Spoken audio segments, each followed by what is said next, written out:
Exodus 11. Now Adonai had said to Moses, I will bring one more plague upon Pharaoh and Egypt. After that he will let you go from here. When he lets you go, he will surely thrust you out altogether from here. Speak now into the ears of the people, and let every man ask from his neighbor, and every woman from her neighbor, the articles of silver and gold. Adonai gave the people a favor in the eyes of the Egyptians. Indeed, the man Moses was very great in the land of Egypt, in the eye of Pharaoh's servants and in the eyes of the people. So Moses said, This is what Adonai says, At around midnight I will go out into the midst of Egypt, and all the firstborn in the land of Egypt will die. From the firstborn of Pharaoh sitting on his throne to the firstborn of the maidservant behind the mill, along with all the firstborn cattle. There will be a great cry throughout all the land of Egypt, and the likes of which have never been before, or will never be again. But not so much a dog will growl against any of Bani Israel, neither a man nor beast, so that you may know that Adonai makes a distinction between the Egyptians and Israel. All these servants of yours will come down to me and bow down to me, saying, Get out, and you all the people who follow you. After that I will go. Then he went out from Pharaoh, hot with anger. Adonai said to Moses, Pharaoh will not listen to you, so that my wonders may be multiplied in the land of Egypt. So Moses and Aaron did all these wonders before Pharaoh. Yet Adonai hardened Pharaoh's heart, so he did not let Bani Israel go out of his land. Exodus 12. Now Adonai spoke to Moses and Aaron in the land of Egypt, saying, This month will mark the beginning of the month for you. It is to be the first month of the year for you. Tell all the congregation of Israel that on the 10th day of this month each man is to take a lamb from his family, one lamb from the household. But if the household is too small for a lamb, then he and his nearest neighbor are to take one according to the number of the people, according to each person eating, and you are to make your own count for the lamb. The lamb is to be without blemish, a year-old male. You may take it from the sheep or from the goats. You must watch over it until the 14th day of the same month. Then as the whole assembly of the congregation of Israel is to slaughter it at twilight. They are to take the blood and put it on the 2 doorposts and on the crossbeam of the house where they will eat it. They are to eat the meat that night, roasted over fire, with matzah and bitter herbs. They are to eat it. Do not eat any of it raw or boiled with water, but only roasted with fire, its head with its legs and its innards. So let nothing of it remain until the morning. Whatever remains until the morning you are to burn with fire. Also, you are to eat it this way, with your loins girded, your shoes on your feet, and your staff in your hand. You are to eat it in haste. It is Adonai's Passover.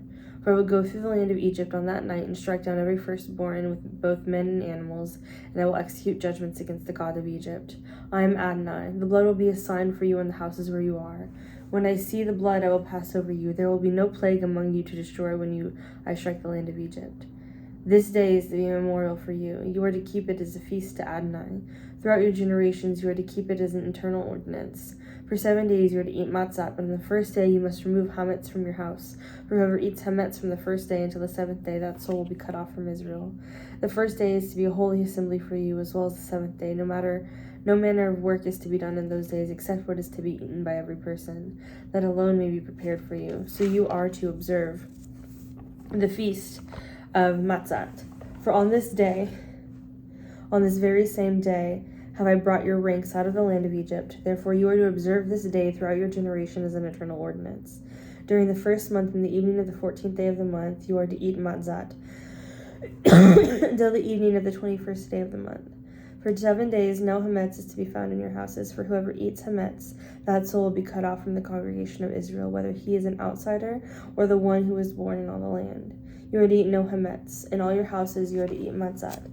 Then Moses called for all the elders of Israel and said to them, Go, select lambs for your families and slaughter the Passover lamb. You are to take a bundle of hyssop, dip it in the blood that is in the basin, and apply it to the crossbeam and 2 doorposts with the blood from the basin. None of you may go out the door of this house until morning.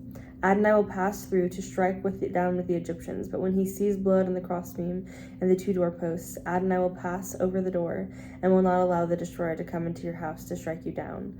Also, you are to observe this event as an eternal ordinance for you and your children. When you come into the land which Adonai will give you as he has promised, you are to keep this ceremony.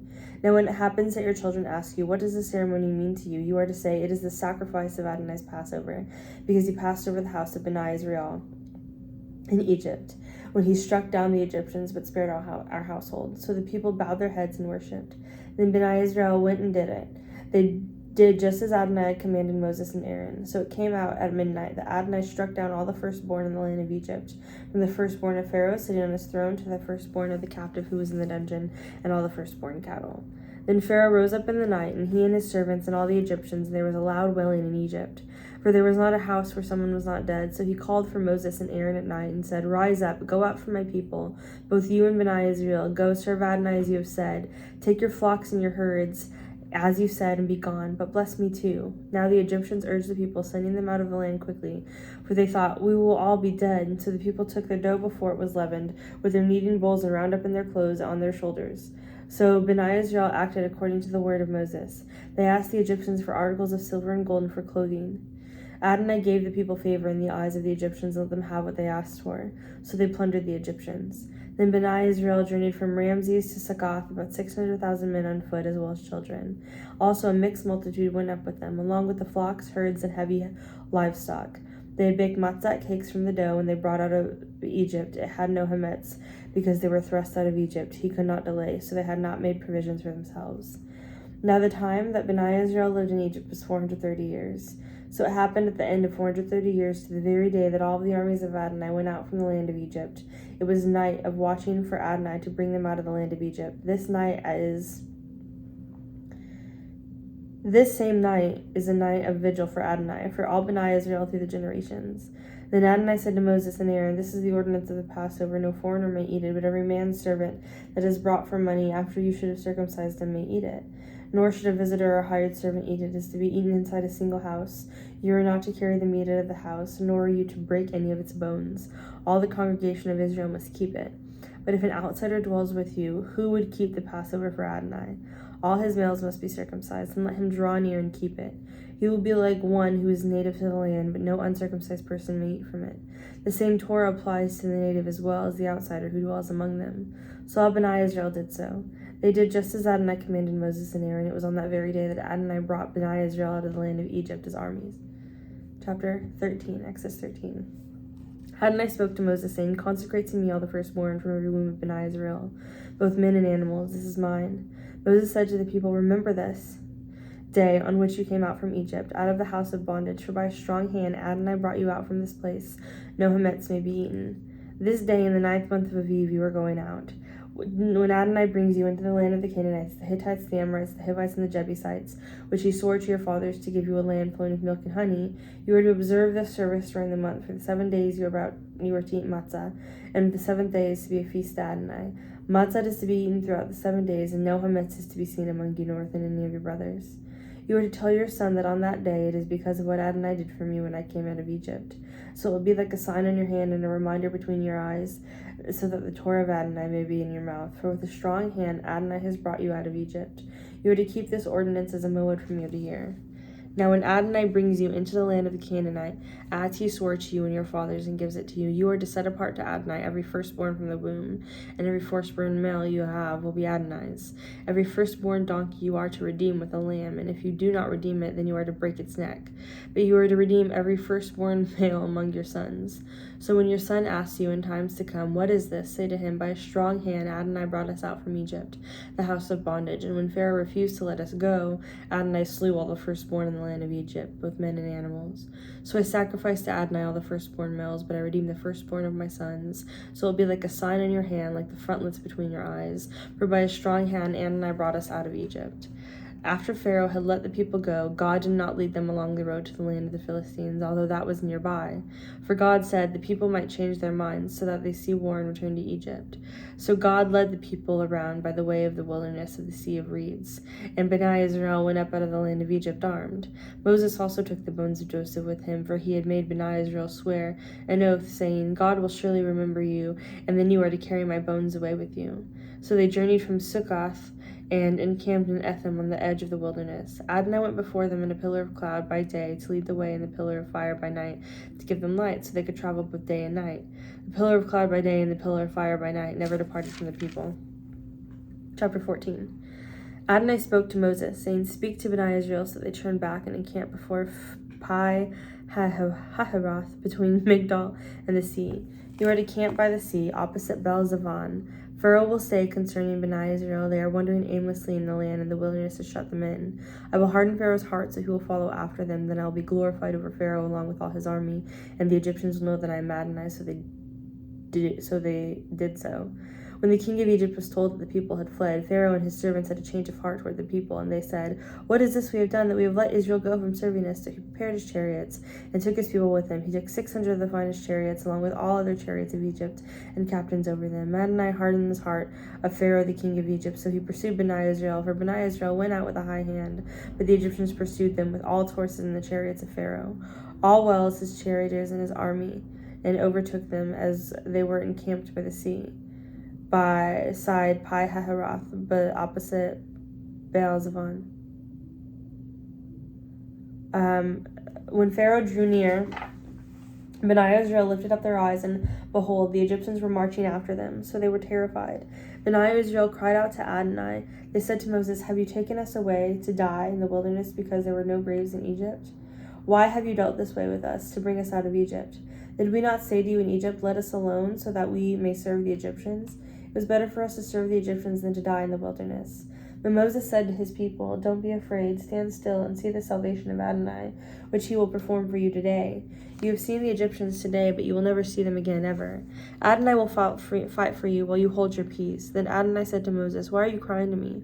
Tell Bani Israel to go forward. Lift up your staff, stretch out your hand over the sea, and divide it. Then Bani Israel will go into the midst of the sea on dry ground. Then I, behold, will harden the hearts of the Egyptians, and they will go after them, so that I will be glorified over Pharaoh and all his army, his chariots and his horsemen. Then the Egyptians will know that I am Adonai, when I have been glorified over Pharaoh, his chariots, and his horsemen." Then the angel of God, who went before the camp of Israel, moved and went behind them. Also the pillar of cloud moved from front and stood behind them, and so came between the camp of Egypt and the camp of Israel. There was a dark cloud and darkness over here, yet it gave light by night over there. Neither one came near the other all night long. Then Moses stretched out his hand over the sea. Adonai drove the sea back with a strong east wind throughout the night, and turned the sea into dry land. So the waters were divided. Then Bani Israel went into the midst of the sea on dry ground, while the waters were like walls to them on their right and on their left. But the Egyptians pursued and went in after them into the midst of the sea, and all of Pharaoh's horses, his chariots, and his horsemen. Now it came about during the morning that Adonai looked at the army of the Egyptians through the pillar of fire and cloud, and caused the army of Egyptians to panic. He took off their chariot wheels and caused them to drive heavily, so the Egyptians said, "Get away from the presence of Israel, for Adonai fights for them against the Egyptians." Then Adonai said to Moses, "Stretch out your hand over the sea, so that the waters come back upon the Egyptians, over their chariots and their horsemen." So Moses started to stretch out over the waters, and the sea returned to its strength at the break of dawn. The Egyptians were fleeing from it, but Adonai overthrew them in the midst of the sea. The waters returned and covered the chariots, the horsemen, and the entire army of Pharaoh that went after them into the sea. Not one of them remained. But Bani Israel had walked on dry land in the midst of the sea, and the waters were like walls to them on their right and on their left. So Adonai saved Israel that day out of the hand of the Egyptians, and Israel saw the Egyptians dead on the seashore. When Israel saw the great work that Adonai did over the Egyptians, the people feared Adonai, and they believed in Adonai and his servant Moses. Chapter 15.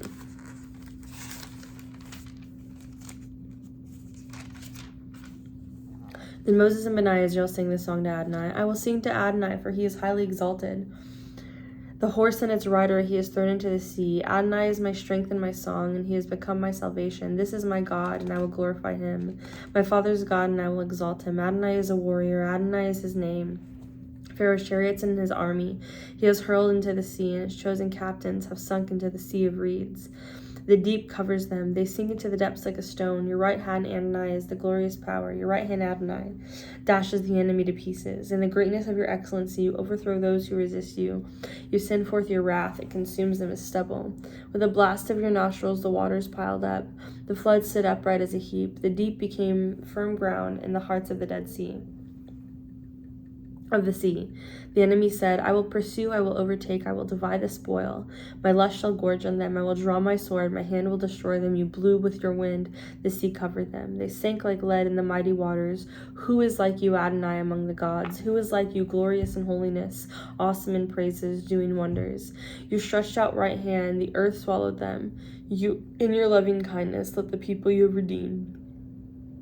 You guided them in your strength in your holy habitation. When the peoples hear, they will tremble, and anguish will seize the inhabitants of Philistia. And the chiefs of Edom are terrified. Trembling groups of Moab's mighty men, all of Canaan's inhabitants, will melt away. Terror and dread will fall on them. By the greatness of your arm, they become still as stone, till your people cross over Adonai, till your people whom you've purchased crossed over. You bring them in and plant them in the mountain of your inheritance, the place Adonai that you have made for yourself to dwell in, the sanctuary Adonai, which your hands have prepared. Adonai will reign forever and ever. For Pharaoh's horses with his chariots and his horsemen went into the sea, but Adonai brought the waters of the sea back over them. Yet Bani Israel walked in the midst of the sea on dry ground. Then Miriam the prophetess, Aaron's sister, took a tambourine in her hand, and all the women went out after her with tambourines and with dancing, as Miriam sang to them, "Sing to Adonai, for he is highly exalted. The horse and its rider he has thrown into the sea." Then Moses led Israel onward from the Sea of Reeds. They went out into the wilderness of Shur, but they traveled 3 days in the wilderness and found no water. When they came to Marah, they could not drink from the waters because they were bitter. On account of this it was called Marah. So the people complained to Moses, saying, "What are we going to drink?" So he cried out to Adonai, and Adonai showed him a tree. When he threw it into the waters, they were made sweet. There he made a statute and an ordinance for them, and there he tested them. He said, "If you diligently listen to the voice of Adonai your God, do what is right in his eyes, pay attention to his mitzvah, and keep all his decrees, I will put none of the diseases on you for which I have put on the Egyptians, for I am Adonai who heals you." Then they came to Elim, where there were 12 springs of water and 70 palm trees. So they camped there by the waters. Chapter 16. They journeyed on from Elim, and the entire community of Bani Israel came to the wilderness of Sin, which is between Elim and Sinai, on the 15th day of the 2nd month after leaving the land of Egypt. But the whole congregation of Bani Israel murmured against Moses and Aaron in the wilderness. Bani Israel said to them, "If only we had died by the hand of Adonai in the land of Egypt, when we sat by pots and meats, and we ate bread until we were full. But you have brought us into the wilderness to kill the entire congregation with hunger." Then Adonai said to Moses, "Behold, I will rain bread from heaven for you. The people will go out and gather a day's portions every day, so that I can test them to find out whether or not they will walk according to my Torah or not. So on the 6th day, when they prepare what they will bring in, it will be twice as much as they are to gather day by day." So Moses and Aaron said to Bani Israel, "In the evening you will know what the Adonai has brought to you from the land of Egypt, and in the morning then you will see the glory of Adonai, for he heard you complaining against him. Who are we? You complain against us." Then Moses said, "Adonai will give you the meat to eat in the evening, and enough bread to fill you in the morning, since Adonai hears your complaints that you mutter against him. What are we? Your complaining is not against us, but against Moses." Moses said to Aaron, "Say to all the congregation of Bani Israel, 'Come near before Adonai, because he has heard your complaining.'" Then as Aaron spoke to the whole congregation of Bani Israel, they looked toward the wilderness, and the glory of Adonai appeared in the cloud. Adonai spoke to Moses, saying, "I have heard the complaining of Bani Israel. Speak to them, saying, 'At dusk you will eat meat, and in the morning you will be filled with bread, and you will know that I am Adonai your God.'" So when evening fell, quails came up and covered the camp. Moreover, in the morning there was a layer of dew all around the camp. When the layer of dew was gone, and the surface of the desert was a thin, flake-like frost, as fine as the frost on the ground, and Bani Israel saw it, they said to one another, "What is it?" For they did not know what it was. Then Moses said to them, "It is the bread that Adonai has given you to eat. This is the word that Adonai has commanded. Every man is to gather according to his needs, an omer per person, according to the number of people per household. Each man is to take it for those who are in his tent." Bani Israel did so, and some gathered more, some less. When they measured it with an omer, those who gathered more had nothing left over, and those who gathered less did not lack at all. Every man gathered according to his appetite. Also Moses said to them, "Let no one save any of it until the morning." However, they did not listen to Moses. Some of them preserved it until the morning, but it bred worms and rotted, so Moses was angry with them. So they gathered by morning. Yet morning by morning, each man according to his needs, and as the sun became hot, it melted. On the 6th day they gathered twice as much bread, 2 omers for each individual. So all the leaders of the community came and informed Moses, but he said to them, "This is what Adonai has said. Tomorrow is Shabbat, rest a holy Shabbat to Adonai. Bake whatever you would bake, and boil whatever you would boil. Sort for yourselves everything that remains, to be kept for use until the morning." So they set it aside until the morning, just as Moses instructed, and it did not rot, and there were no worms. So Moses said, "Eat that today, because today is Shabbat to Adonai. Today you will not find it in the field. You are to gather for 6 days, but on the 7th day it is the Shabbat, and there will be none." Yet on the 7th day some of the people went out to gather, and they found none. Adonai said to Moses, "How long will you refuse to keep my mitzvah and my Torah? See, Adonai has given you the Shabbat, so on the 6th day he gives you the bread of 2 days. Let every man stay in his place, and let no man go out on the 7th day. So the people rested on the 7th day. The house of Israel named it manna. It was white like a coriander seed and tasted like waters made with honey. And Moses said, This is what Adonai has commanded. Let a full omer of it be kept throughout your generations, so that it may see the bread with which I fed you in the wilderness when I brought you out from the land of Egypt. Moses said to Aaron, Take a jar and put a full omer of manna inside. Store it up before Adonai to be kept throughout your generations. Just as Adonai commanded Moses, Aaron stored it up in the front of the testimony to be preserved. Bani Israel ate the manna for 40 years. They ate the manna until they came to an inhabited land, where they came to the borders of the land of Canaan. Now an omer is the 10th part of an ephah.